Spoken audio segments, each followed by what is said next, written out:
Kumusta sa inyong lahat dito naman sa vlog natin ngayon gabi sa Batang Quiapo Target.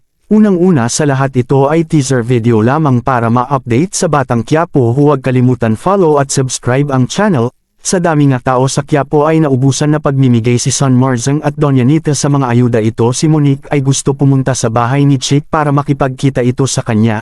Ito si Lola Tendeng ay galit kay Monique sa pangyayari ito at nalaman pa ni Tess na may riot sa kulungan at si Tess ay nagtaka ito. Dumating si Ramon sa site sa pagawaan nila ng kalakal. Masaya sila dahil mataas ang kita nila.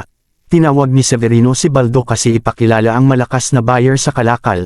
Dito nga ay si Justin nag-antay sa kanila ni Edwin dahil sa kalakal nito at dito ay magkita sila at sinama ito sa supplier. Pero di nila alam na sinusundan na sila ng pulis undercover. At dito ay dumating na si Tanggol sa site ng kalakal nito para makipagkita ito sa kanila. Binalaan si Olga ni Ramon na masama kung palpak ito. Sinundo ni Olga si Tanggol sa labas nito para makita sila Don Julio at Alfred. Dito ay pumasok na si Tanggol sa loob na sinamahan ni Olga nito at sinalubong ni Don Julio at Alfred ito. Dito ang mga Red Phoenix ay naghahanda sa papunta sa lugar nila ni Ramon sa site. Dito ay sinabihan na ni Don Julio si Tanggol ang kanilang malaking negosyo nito at pinaliwanag ito. At dito nakita na ni Tanggol na droga ang malaki nila negosyo at tingnan ito ni Tanggol, sabi na droga ito. Perry, sabi ni Alfred, ay isusumbong mo ba kami sa tatay mong pulis? Dito ay sinabihan ni Bubbles si Tanggol na huwag ka na bumalak pa dahil alam ni Chief Espinas ang plano mo.